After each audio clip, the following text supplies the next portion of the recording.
Aye, definitely. I'm married, mate.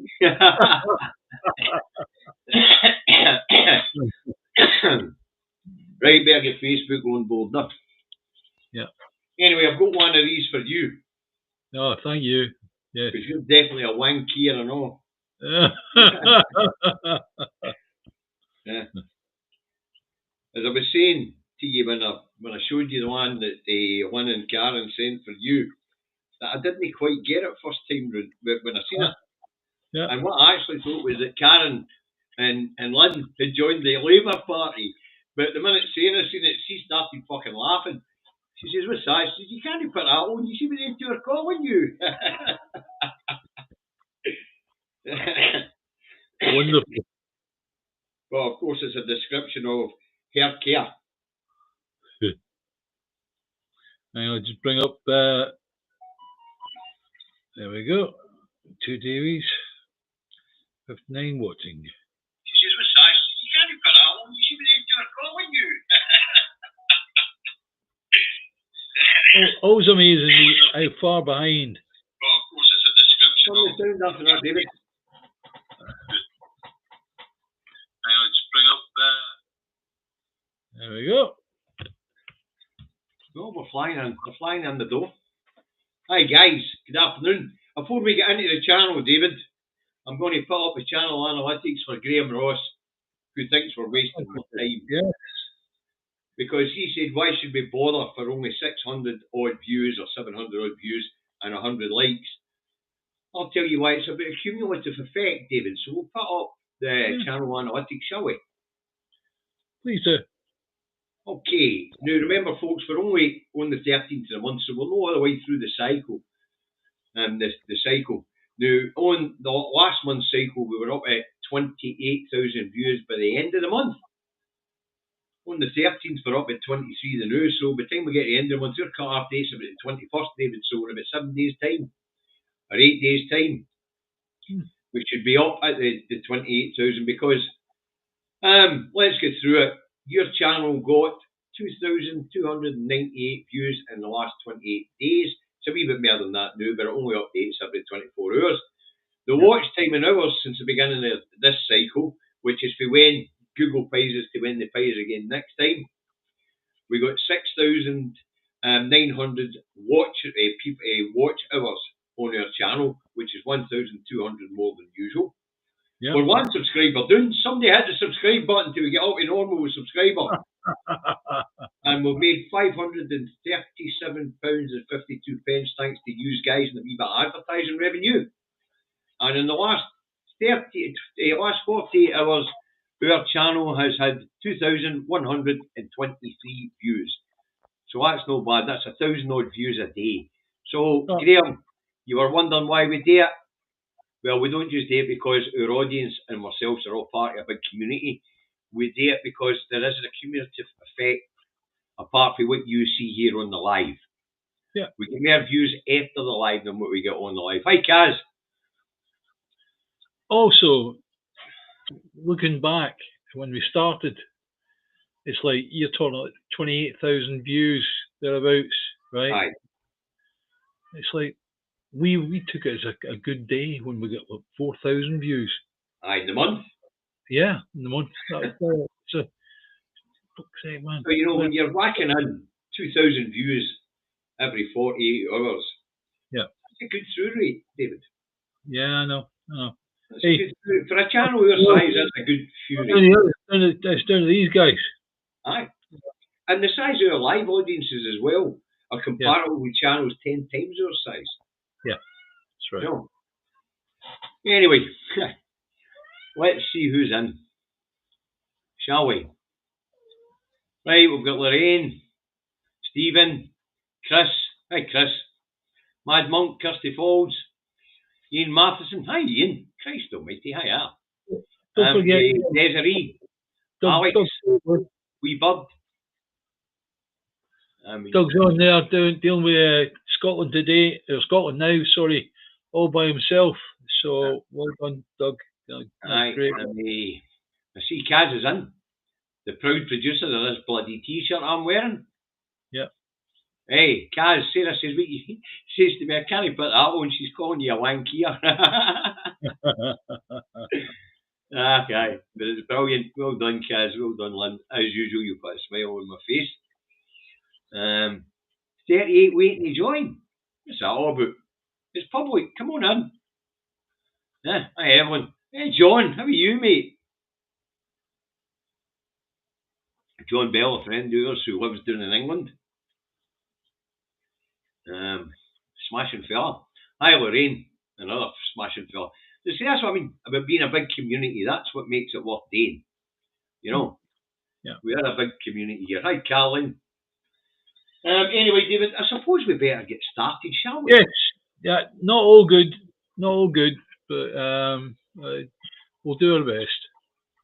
But banter helps at times. Right. 10% council tax rise is expected roughly across the board, David. Thanks. You could have started with something nice. It's starting with the easy stuff, isn't it? Anyway, guys, depending on where you live, the rises are expected to go from 8.8%, 8.2%, right up to 13.75%. So let's have a look at some of the local authorities and what they're talking about putting it up, right? So, for the Borders, East Lothian, Fife and Shetland, they're talking about 10% rise. Ayrshire's talking about an 8% rise.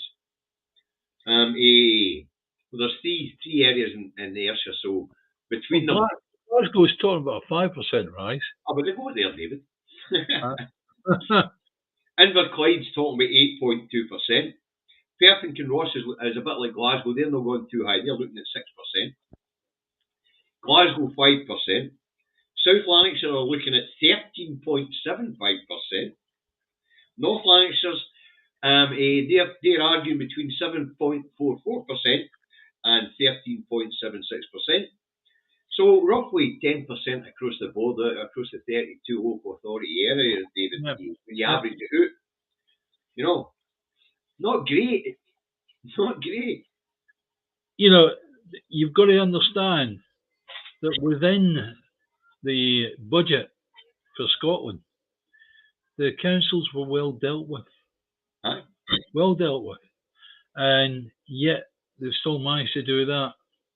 And when you listen to people like the person that's in charge of the Borders Council, which the first one we looked at, which are looking at 10%, say, oh, it's a dreadful thing, but we've got to do it because of the cost of living and the fact we're having to pay so much for wages and all the rest of it, right? John Swinney spoke to quite a number of them privately, on the road. And each one of them said, oh, well, that's better than we thought we were getting. And yet they're still looking to put up the council tax. Yeah. That's why. That's because apparently between the 32 councils we get 20 billion quid worth of debt. Shouldn't be 32 councils. We're going to go there. I'm just stating facts, David. We already know your feelings on councils. One day we'll have that debate publicly, but not now. But not bloody now. You and your tin pot bloody gods can wait. Yeah, okay. The reason he said that is because I did think about tin gods. Aye. And that's what they are. That's what they are. They're tin gods. And if you go into my blog site, which is a wee Sovereign Scot, you go to look down there and you'll see the actual thing I wrote about the wee tin gods. I remember reading it, David. It gave me a wee bit of fun at the time. I debating it at the time as well. But anyway, so folks, if you're on the edge, things are about to get a bit tighter. I know, exactly. No nice. That's not nice. Lorraine, I've missed something. Lorraine, good to see you and Nicola back in the SNP government. Has she been given the ministry? Stick a wee note and let me know, because obviously Dave and I have been looking at been writing the show for the last few years, so we've not looked at the headlines. Yeah. So Lorraine, if Nicola's been given the ministry and been made a minister in the government, let us know, will you? Oh well. But because obviously it'll hit the newspapers tomorrow morning. It'd be nice to get up front on it. Right, there's not much more to say about that except for across the board. If you take the aggregate average, we're looking at least 10%, folks. Next story: teacher strike averted by Glasgow City Council, as they hope the cuts to teacher numbers next year and the year after, with the EIS union confident it can reverse cuts to teacher numbers for this budget year. Yeah, which is good. Which is all right. Anything that says right, just that let's not go to war right now. Let's have a bit more jaw than war, right? That's fine. That suits me. Aye, definitely. But as we mentioned in the last programme, David, these cuts were never necessary in the first place. The Scottish Government gave the councils 145, had offered the councils 145 million to protect their numbers. Let's look at what's happening, right?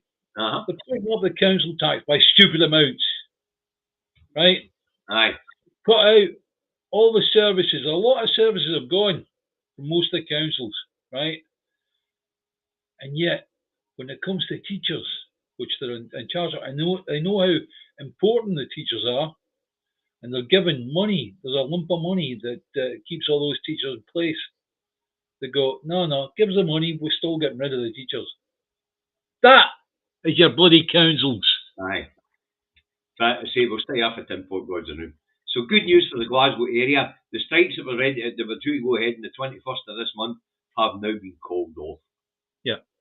And the cut to teachers' numbers in the Greater Glasgow Education Board will not happen.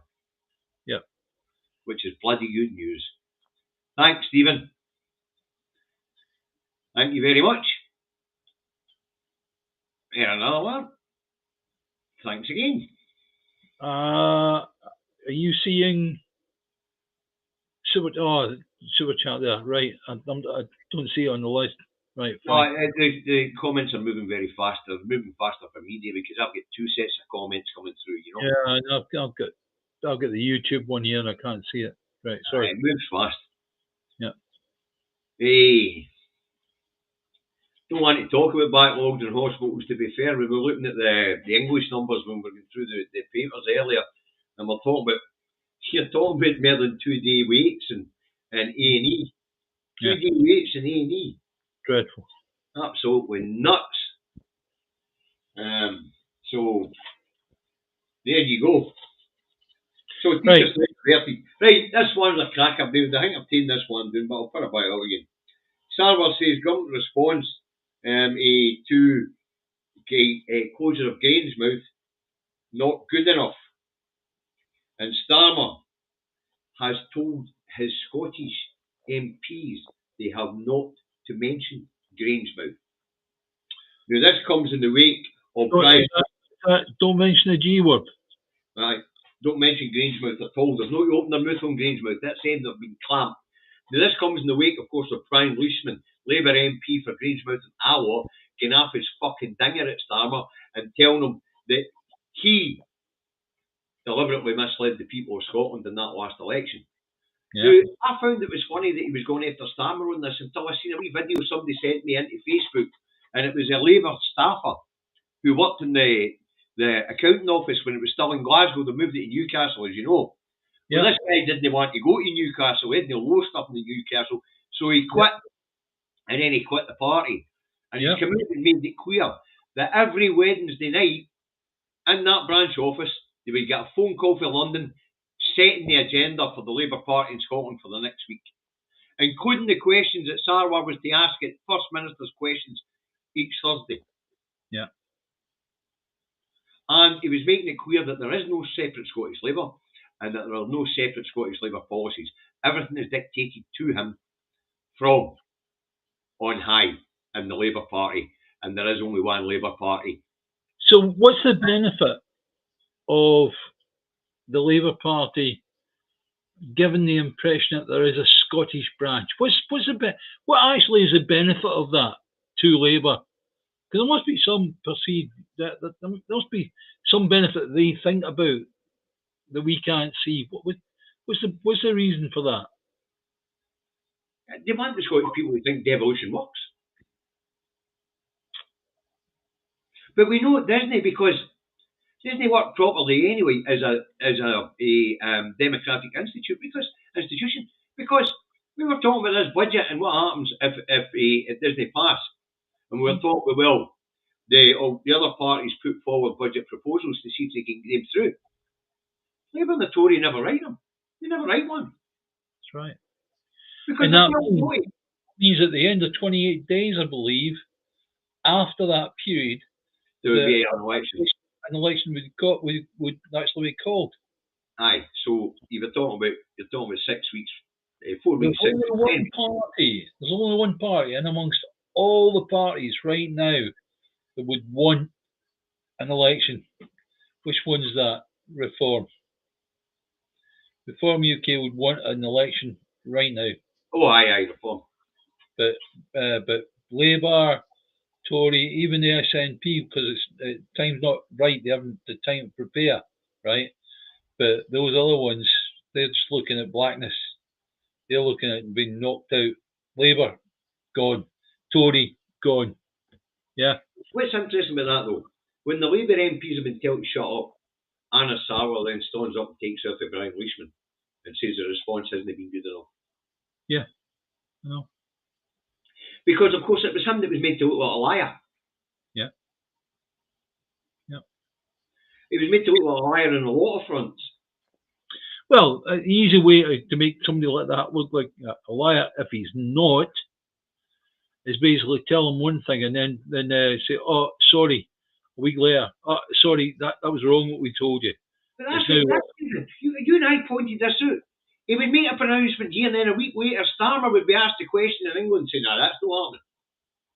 Yeah. You know, that's exactly what they've done. They use Starmer like a mug, and yet he's still kowtowing to their table. So therefore, yeah, again, come on. We're looking at this from the point of view of what's the benefit? What's the benefit of the Labour Party in London doing that to the Labour Party in Scotland, or perceived Labour Party in Scotland? What's the benefit? The benefit is to keep it under their thumb, to make sure they don't get uppity. Right. Okay. All right. Well, what's your perceived benefit of it? Well, the way I look at it is at the moment we are looking at the UK and the US, the leaders of the UK and the US, Trump, Keir Starmer, whatever, and before that the Tory party, doing things to break up the UK and the US. US have got sanctions they put up against themselves through tariffs. The UK put tariffs up, put the sanctions against themselves via Brexit. So that is the way it's going, and it could well be that what Starmer's looking to do is break up the idea of there being a separate Scotland. Yeah. Right. Dude, US and UK were the only ones not to sign up to AI and ethical rules. Starmer only scared of Trump. Aye, that's true. I didn't notice that. I think it was a Paris summit on the AI where they all signed up to ethical rules, and the US and UK were the two that didn't. Yeah. Now, I'll put this one up as well, David. And that is, you think that this Grangemouth fiasco would bring down the Labour government? Where is the outrage in the streets? Well, talking about that, there's a protest on Saturday at Grangemouth. Yeah, you can't expect people to come out in their hundreds and thousands or whatever during the week when people are trying to earn a living. But certainly, if you run a protest on a Saturday, not a problem. Well, with Grangemouth is a 24-hour-a-day operation, so there'll always be people there to see you protest, you know. That's right.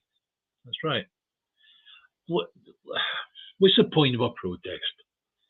The point of a protest is to get the mainstream media involved to the point where they actually print or broadcast whatever's happening, right?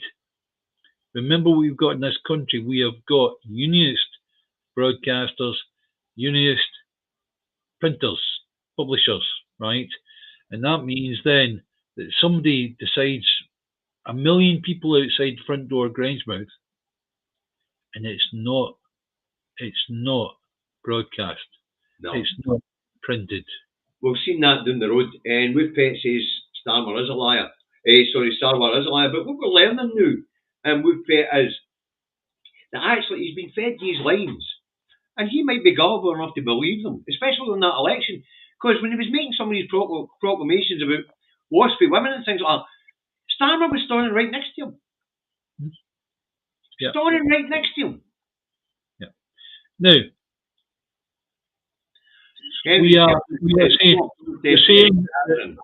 we're saying it's possible that Starmer is being led by the nose, right? We in no way support Anna Sarwar. We hate the wee Torag, right? But at the end of the day, if he has been led a blind by Keir Starmer, who's a bigger Torag, then fine. But we need to tell you guys. We need to be honest with you. As I say, the information that's coming out is that he's getting fed his lines every Wednesday. Thanks, Dennis. Thanks very much, Dennis. Can I just jump in there? It's possible that David or myself, we've missed some of the super chats, and we apologise for that. We really do. When you're in amongst thinking of something, someone puts a super chat up, and you maybe miss it. We do apologise, and we thank every single one of you for every single penny you send, because the people that are appreciative of it are the people that need. See, Henry, this one makes me nervous. It's called The Gathering of Clans. Old faction. You know what happens, Henry? This is when the press, they show up to find out there's only 200 or 300 people stood there. Then they get to put in their papers and put in their programmes. It would appear the clans are no interested. Yeah. Be careful of that. Be very careful of that.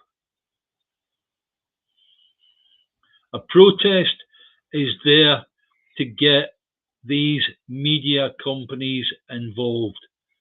If you can't get them, if you come from Scotland and they're not interested in being involved, then to be honest with you, what's the point? Yeah. Aye. My way of looking at it is, and I'm sorry, it's pretty old-fashioned. Is if you're going to have a revolution, have a revolution. You're going to have a protest, have a protest. One of the two. Aye, right. Let's move on, David. Okay. Good news for the Scottish borders. Centre Parcs wants to open a new centre just outside Hoyk. Now, very expensive, but okay. I like the idea down the borders that they've got this big zip line. What do you say it was? It was 5 point something. No, that's really the other side. That's in Dumfries and Galloway. That zip line. Right, but what about the Scottish borders here? That's the east coast side. You look at the borders area, right, and they've got a lot of land there, which can be used for other things, right? And it's like the idea of the Centre Parcs, wonderful. I remember when I used to live in England that we looked at Penrith, which is Centre Parcs, and to be honest with you, the price that was coming out, we could have booked a family holiday for 2 adults, 2 children abroad for a couple of weeks for half the price of what it was going to cost at Centre Parcs. Aye. You know, so staycations are expensive, David. Yeah, but I've got to say Centre Parcs are bloody expensive. Aye, well, anyway, they want to build 700 lodges. Yeah. Just south of Hoyk. And it looks like they'll get the go-ahead to do it. And they reckon that it will create 1,200 jobs directly and indirectly. That's in the park and in the supply chain. Aye, okay. Yeah. So that'd be a good boost for the economy of the area, including the amount of spending that these tourists will do in the area. Yeah. So they're going to get together with Borders Tourist Board and promote visitor attractions throughout the Scottish borders. And probably Galloway. It's a bit like fast lane. When they talk about fast lane, it generates a lot of work for the shops and pubs and all this that run about. But you look at that and you go, hang on a second, now fast lane's got everything indoors. So Centre Parcs. Aye, but apparently people still want to go and have a look round about them when they're at these places. You know. See, it's the odd thing, the odd time. Aye. Yeah. But one thing's for sure, I've been going to the local shop to buy messages for my lodge. The Centre Parcs shop, I've been going to the supermarket to do that, David.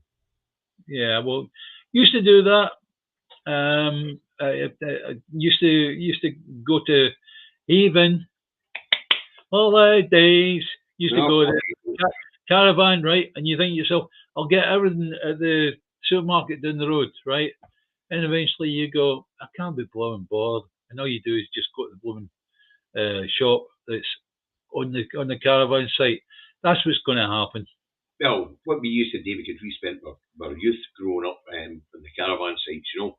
Yeah. My mother and my granny would go and get the shopping on a Saturday, and just the usual milk, bread, rolls, eggs, things like that during the week. We'd come to the campsite shop. Yeah. You know. So, anyway, but to be honest with you, without being negative about this, we do wish the people in the borders region where the Centre Parcs is going to be, wish them all the best. Hope it goes well. They're having an open day, and people will be able to go and have a look and see what. Look at the plans and things like that. Yes. So I do suggest that you go along if you've got the opportunity to do so. Go along, have a look, see what it's going to do. But you know, this is a fine example of NIMBYism. Because the same place they want to build the battery terminal. Oh yes. To store the renewable energy. It's not in my backyard. But 700 chalets for holiday makers is okay. So we're talking about 15 fucking batteries the size of a chalet. That's no okay. No. You can hire a chalet. We're going to charge you £7,000 for 2 weeks, but we'll make it 6,950 if you share with a battery. How's that? But it is NIMBYism, David. You see what I'm talking about? They want to put a battery bank for renewable energy in the same area, and it's no. 15 battery banks, 15 batteries, size of a container. 700 chalets, size of a container. Fucking big in the container. But that's okay, guys. Yay. Yeah. Well, there you go. Right, let's move on. BP set to scale back green investment. Please do. Right, BP set to scale back green investment as profits drop sharply. BP to reset its green strategy and to invest more in oil and gas. This comes after Shell and Equinor did the same. Yeah. Now, never mind the impending climate catastrophe, David. These, when we're talking about they're going to scale back in green investment, when it comes to their investment in the UK, that means they're scaling back their investment in Scotland. Yeah. And they're doing it because the Jackdaw and the Rosebank oil field and the Jackdaw gas field will be open. Yeah. No matter what the court said. They will be opened. So they're taking the money they were going to invest in green projects and they're investing it in these two gas and oil fields. As far as I'm concerned, what they're doing is what these companies are doing that are based in companies and countries round about us, they should be our friends, are doing that to Scotland. Yes, on behalf of Westminster. And as far as I'm concerned, that I take very seriously indeed. The last one was Norway and Equinor. That's right, Equinor. But where do you think Shell are based? They're in the Netherlands. Correct. So as far as I'm concerned, that I take very seriously. That is giving Scotland the fingers. But as I say, this investment would have been in Scotland. Yeah. It's no new. Or it is, but it's going to be no benefit to Scotland because it's in the North Sea. Yeah. Okay. But as I say, And we all know we've got an impending climate disaster, and yet here these fuckers are pumping more gas, pumping more oil. Why are they doing it? Because they think that Starmer's going to come up with the answer with carbon capture. And you and I and the whole audience here, because we'll put the evidence up of projects that have failed in Denmark, projects that have failed in Australia, projects that have failed in America, carbon capture doesn't work. Put it simply, the rocks that they take gas out of are porous. Yes. They take the gas out and think, great, right, now, got the gas out, let's pump in carbon dioxide. I won the fucking lottery because he threw £40 a pot this morning. Hang on, what's this? Ah, it's a super chat for Alistair. Bloody hell, Alistair, right. So the pump carbon dioxide down there. But unlike everybody knows, everybody looks at, the gas has run out, you've emptied the well. No, you haven't. There's more gas coming up from underneath. Yep. And it's pushing up the carbon dioxide that's been there. Yep. It doesn't work. It does not work. That's right. But the other thing is, David, like you say, we are now finding that oil wells refill as well. Yes, that's right. They call them fossil fuels. They're bugger all to do with fossils. Yeah, you're right. Pitch time. They like to treat us all idiots, but tar pits have been around forever. Yeah, I mean the Russians have got, obviously they've got their schools as regarding pumping out oil and gas and all the rest of it, right? And they have a good laugh about us calling it fossil fuels because they're nothing to do with fossils, nothing at all. The deepest they've found fossils is around about 25,000 feet, I believe. The standard well now is down below 35,000 feet. So explain that one. I don't know. I really don't. But what we do know is, if we go back and look at the history of this, I think it was Henry, what do you call him? Kissinger. Oh, Kissinger, yeah. I think it was him wanted to turn this natural substance into something he could sell. So he said it was limited, didn't he, in Zurich, and called it fossil fuels at some sort of science fair. I think that's who it was. No, Kissinger. I know you're talking about. You know, yeah, aye. It's the one that Rockefeller. Rockefeller, that's right. Aye, the Rockefeller Foundation. It was them that dubbed it fossil fuels in 1902 or 1903 at the Zurich Convention. Yeah. And they said it was finitive, meaning it could run out, and that put a value to this commodity which never runs out. It's being produced naturally by the air. Yeah. You know, and we know that because tar pits have been around forever. Yeah. You know, I mean, tar pits have been used to, hey, bit of cloth, bit of stick in the ground, all of a sudden you get a torch in your cave, tar pit. You know? Yeah. Right, let's move on, will we? Stings when it burns, though. Aye, it stinks when it burns. It's bloody bitumen, what do you expect? Right. Now, Reeves celebrates 0.1% growth figure in the last quarter of 2024 as the outlook for the economy looks set to stagnate over the next 6 months. Was it her that was doing the cartwheels down the House of Commons? No, it was apparently she went jigging in the Bank of England where she said she worked for 10 years but turned out only be 5. Also, where she claimed to be an economist and it turns out she was a customer services officer. Yep, that's right. It's not even Rachel for accounts, it's fucking Rachel for customer services. Look, your call's important to us.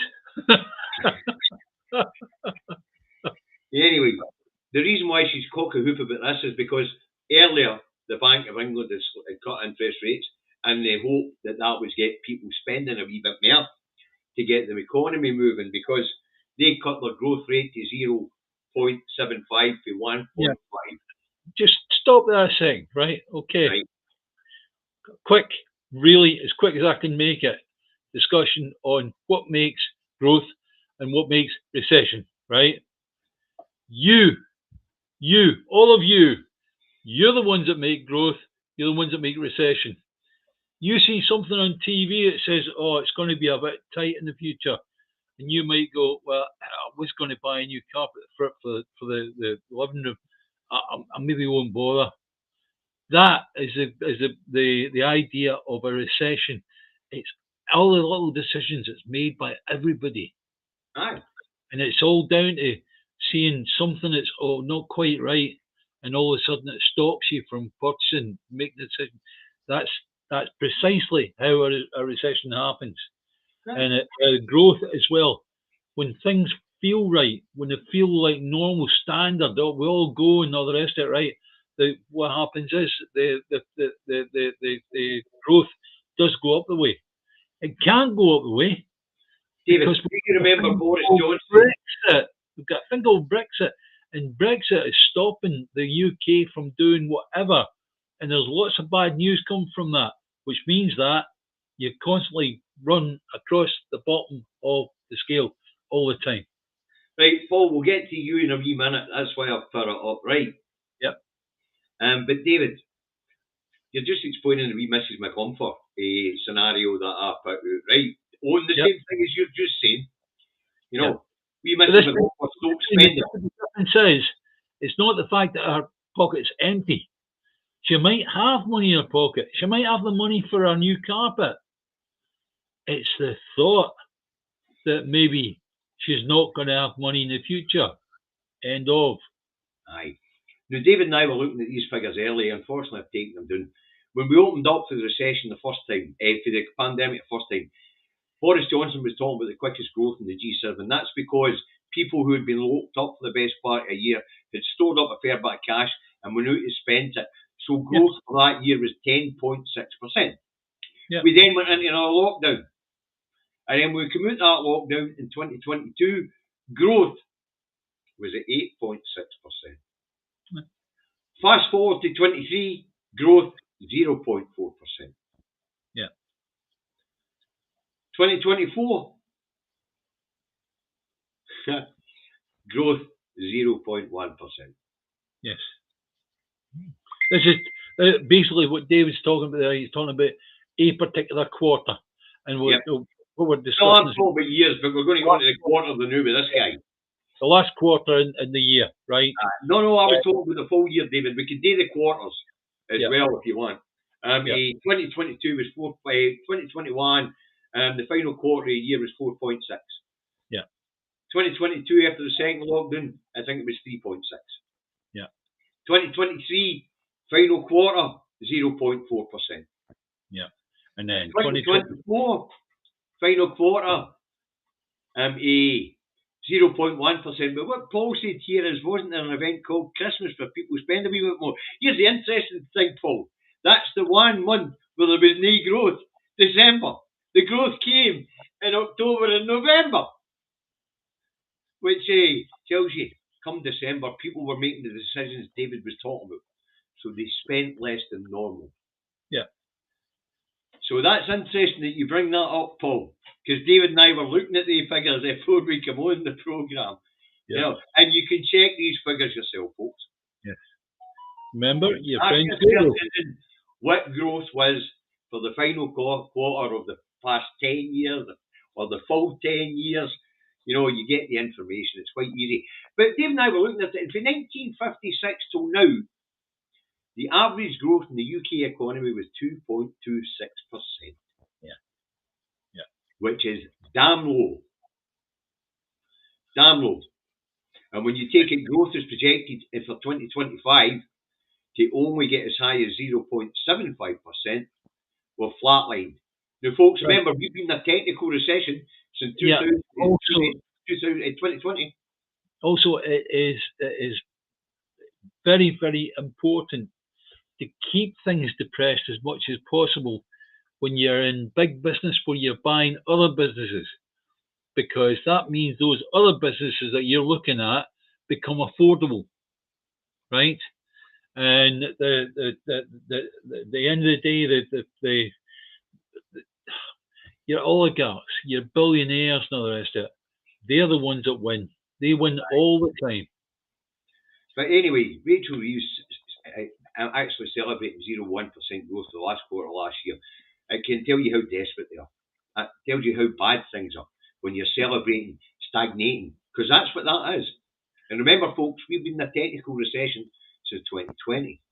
Right. I'll ask you a simple question.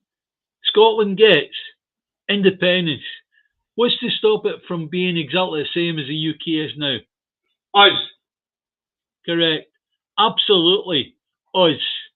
Anyway, Reagan Elite, young Reagan Elite, check the channel out, folks. We're not talking about Two Davies here. We're talking about us collectively. The people. We're the ones that make the difference.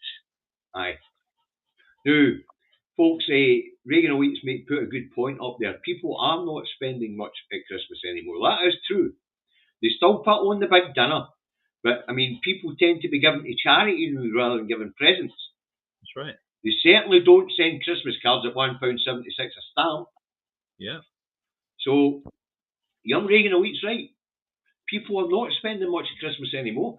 So that'll explain why December was the only month in that quarter where there was no growth. And as I say, David and I were looking at these figures before we come on. Obviously, because we knew we were going to be talking about it. Like, somebody stick a link to Reagan Elite's channel, please, in the comments. Please, moderators. Thank you. So, I see somebody's put up a link to Cirrhosis channel as well. I better get down to open the page and catch up with the chat again. Okay. You know, doing much at the moment, Reagan Elite. That'll explain why I haven't been able to get you work when I've been in at night. Man, take a wee break, son. You've been working too hard at it. You know, maybe cut it down to 1 or 2 shows a week, Reagan. Make the buggers want you. That's what Dave and I do.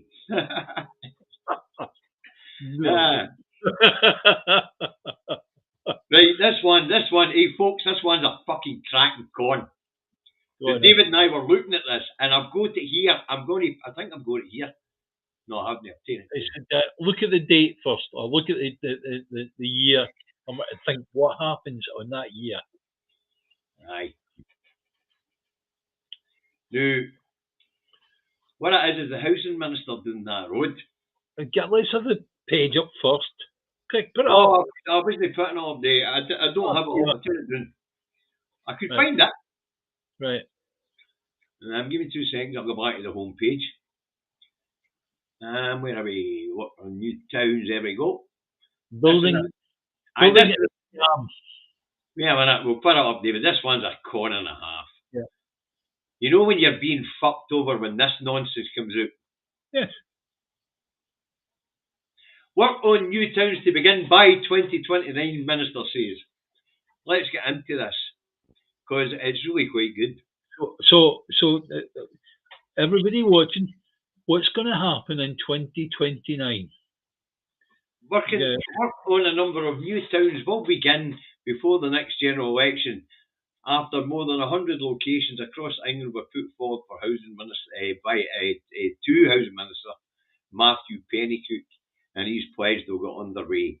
The government says most proposals are to extend existing towns or cities alongside a smaller number of new standalone settlements. The aim is for each new town to have at least 10,000 homes, contributing towards Labour's 1.5 million 5-year housing target.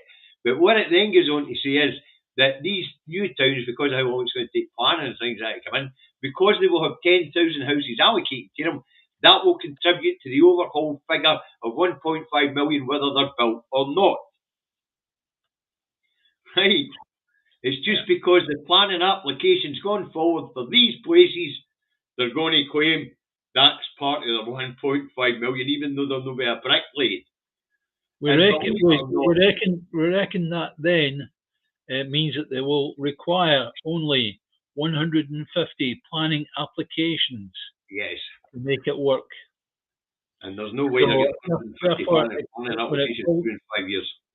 Yeah, when it all comes down to it, it's like at the very end of Labour's time on this world, because they're not getting in next time, right? They'll say, vote for us and we'll actually put these things into place. Aye. Now, Scott Brian, it's not just the new towns in England where poverty is rife. The new towns in Scotland as well. If you look at Livingston, the industry left there. Look at Irvine, the industry left there. Look at Glenrothes, very little happening there. Yeah. You know, all the new towns are struggling. East Kilbride's doing all right, I suppose. Cumbernaul's doing all right because they're satellite areas of Glasgow. Yeah. But if you take Irvine and Ayrshire, I'll tell you what, gain independence, and I assure you that picture will change dramatically. The number of opportunities that the people of Scotland will see will bring an upwelling of wealth that such as you have never seen before. Your hardest thing that the typical Scot is going to have is keeping up with it all. Simple as that. Aye. And Peter Morrison Gary says, rebuild the railways, then you can build houses, schools, shops, malls, and healthcare. True. Okay. Fair enough. And you need interconnectivity with these places to actually get commerce up and running. You're absolutely right, Gary. In actual fact, it's like if you imagine there is a rather nice scheme where you actually build a quadruple highway right up throughout Scotland, and you've got a route for cars. It's all in the same route for cars, route for trucks, route for trains. You know, and it's like if you take the also you've got local routes that jump between place to place. That is important for finance, for the economy. And you do that, you build that, it gives you a massive scheme, and that will generate money into the Scottish Treasury. Right? Told you, upwelling of opportunities. And there are. Right. We were talking about this one this morning, David. We need to be quick about this one. The PM pledges. I'll put this one up and all because it's quite fucking horrific, actually. Oh yeah. This is awful. This is Right. Let's try and deal with this quick, David. PM. I'll put it up now. A couple of BBC ones is the day to put up, folks, but it's in the public realm, so there's no copyright infringement. Right. Anyway, PM pledges code loophole that let Gazans settle in UK. Now, I'll give you the gist of the story, and then David and I will tell you a wee bit more about it. All right. The government is working to close a loophole which allowed a Palestinian family the right to live in the UK after they originally applied through a scheme designed for Ukrainians. Conservative leader Kemi Badenoch raised the case during Prime Minister's question, saying it was completely wrong. In response, Starmer said he agreed, adding that it should be Parliament that makes the rules on immigration. The family of six whose home in Gaza was destroyed in an airstrike applied to join the father's brother in the UK using the Ukrainian family scheme. The application was refused in May last year after the Home Office concluded the requirements of the scheme were not met. Mind, they're already here visiting. They've nowhere to go back to, folks. Right, the family initial appeal was dismissed by the first-tier immigration tribunal judge in September, but following a hearing in January, a further appeal was upheld by the upper tribunal judges on the grounds of Article 8 of the European Convention on Human Rights, which protects the right to family life. So we'll put that down, David, and I'll put up Article 8 of the European. Yeah, I mean, this is the thing that they talk about a scheme set up for the Ukrainians. In actual fact, it's not really. It's the European Human Rights Court, the Act that goes with that. It's Article 8 of the European Convention on Human Rights. Right, it protects the person's right to respect for their private and family life. It also protects their home and correspondence. Yeah. What does Article 8 protect? Bodily autonomy, the freedom to make decisions about medical treatment, family life, stable relationships between romantic partners, parents and children, siblings, grandparents and It grandchildren. doesn't even matter if somebody's related to you by blood, so long as you consider them part of your family, because it's well nigh possible that someone being a refugee, maybe the family's been killed, and so they hook on to another family. They consider that as their family. That covers you for that as well. Right, it can be overruled, of course, when public authorities can interfere with this right if it is in accordance with the law. And generally, we're talking about that is to protect the child from the parent or something like that. Yeah, Well, but David, here's the question, right? Let's say that the authorities did get involved and did try to knock back this, right? they did. So you decide that you're going to deport them. What are you going to send them back to?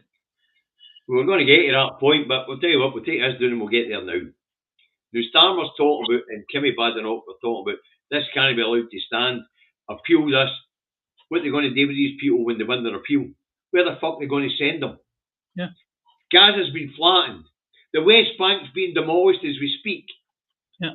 People are being murdered as the bulldozers get through their houses while they're in them.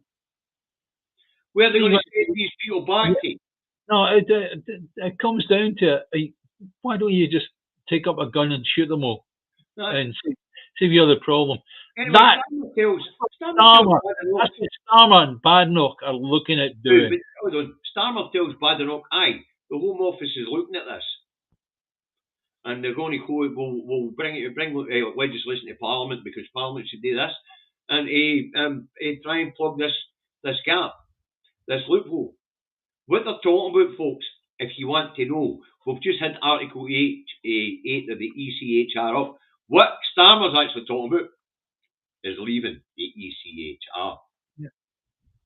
So that'll be the Tories, Reform and New Labour talking about pulling us out of the European Court on Human Rights. And what's the answer? What's the answer for us? Independence, independence, independence. Let's get it done, guys. Let's get it done. So really, I mean, what Starmer and Yvette Cooper are talking about here is pulling us out of the European Court on Human Rights. Yeah. And the next thing that happens after that is they scrap the human rights. These poor people have had to come here, have had to come to the UK, right? What I would say is, after Scotland is independent, right? Come this way. Right, anyway. Israel looks to collapse a ceasefire with Trump wading in. And that is, Trump's demanded that all the hostages be released by Saturday, or he's taking the leash off. Yes. And Israel can go back to town and killing these people. Because remember, Trump wants the strip cleared, and he wants it cleared no matter how. So if that means resuming genocide. And what did David Nye say? These people would be allowed back into the north, to the shooting gallery, and then all hell would break loose again. Yeah. Guess what? Saturday will tell us whether all hell is going to break loose or no. Yeah, and we know fine well that there's been delivery of £2,000 bombs to Israel, right? Aye. £2,000 bomb nowadays is not the same as a £2,000 bomb during the Second World War. It was devastating during the Second World War. It is ultra devastating now. What's better at it now? Right, and Trump and Putin to start talks on ending Ukraine conflict. Yeah. Well, this morning they were on about that they can't do anything without Ukraine being involved, right? Right. And what's happened is that NATO are saying, "Oh, we're going to support you to make sure that you're in a good negotiating position," right? In truth, what's going to happen is Putin is going to have a wee victory in his hands, where he initially said, right, with victory or death at the beginning of it all, right? And he started pushing, and he thought it was all going to be over in a couple of weeks' time, and it wasn't. Well, what's going to happen is Putin's going to have that wee victory over the West, he's going to go, right, so I get to keep all these places that we've got now. And the West goes, yeah, that's fine. And he goes, right, champion. So he takes all his places that he's got right now, puts up road signs, part of Russia, right? A few months later down the line, he starts off again. Aye, And they start going further. And that's what Russia, that's their MO. That's that's exactly what they do. They'll push and push and push until they're stopped. And then they'll push and push and push and push till they're stopped. And then they'll push and push and yet again, and all the way. A bit repetitive, but we get the message. Now, I'm going to read Kevin's the plan to demolish human rights should cause an uproar in Scotland, but Scots will go over again. Kevin, I don't think enough people are aware of this and are looking at Starmer's statement for what it is. But you've got a big network. You know what to do, Kevin. Get ahead. Go into Parliament, snip that bit when he's talking to Kimmy Badenoch, I think it's Prime Minister's questions about this, and the bit where it says Yvette Cooper's looking at closing this loophole, because closing that loophole would require us leaving the European Convention on Human Rights. So, Kevin, you've got a network. We've got a network. Let's share this information around. Yeah. Okay. Now, what's interesting, folks, just as a wee thing as we come to the end of the show. Now, I've spent the last few weeks watching in horror the catastrophe that is Trump. Right? And it was fascinating to see Elon Musk make it clear that he's in charge and the Oval Office. And there's even a viral snippet out there of that particular interview where Elon Musk's 4-year-old child, which breaks the absolute convention, and Elon Musk no dress code, the way everybody else is supposed to dress in the West Wing. Baseball cap. But that wee boy, there's a snippet out there on TikTok where he tells Trump to shut his fucking mouth. Yeah. He goes, fucking shut your mouth. Yeah. A 4-year-old boy's just telling the president of the USA in his office to shut his mouth. He then picked his nose and wiped it on the president's fucking desk. But hey, Dave and I were talking about this earlier. Elon Musk has shut down USAID or USAID because apparently they found $57,000 which were spent incorrectly in Sri Lanka. So they've shut down a $40 billion program. And since that decision was made last Friday, hundreds have died in Africa. That food aid. And even though there was a judge ordered these ships to sail with the food aid on them, Musk hasn't given any money for it to get off the ships at the other end and to get distributed. So it'll no rot in an American dock, it'll rot in an African dock. Fucking heartless. The other thing about Musk is, folks, if you want to go back a couple of generations, his family were Nazis, his mother's a Nazi, and that's what that salute was all about. And at the inauguration, that was saying hi to his family. Yeah. Huh? But there you go, folks. Now, David, that's it for the day. Yeah. So, folks, thanks very much for all your contributions to the food banks today. Thanks for watching in large numbers once again.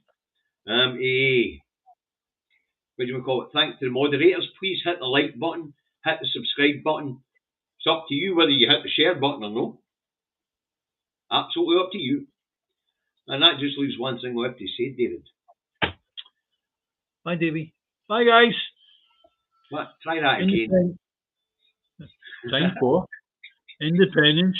You think I forget? Time for independence, independence, independence. And keep your politics in your back pocket. Partisan politics in your pocket and your eyes on the prize. Well, okay. Partisan. Right, fine. Aye. Now, do I think you forget? Aye, you're a dodgy old git. Right. These are perfect. These are like a broken down graveyard. What can I say? I know, but I'm not old enough to get it done free in the NHS. I'm going to fucking pay for it, David. Get out, Right, catch you later, folks. I'm away to schedule Monday's programme, and I'll be back tomorrow morning. Don't believe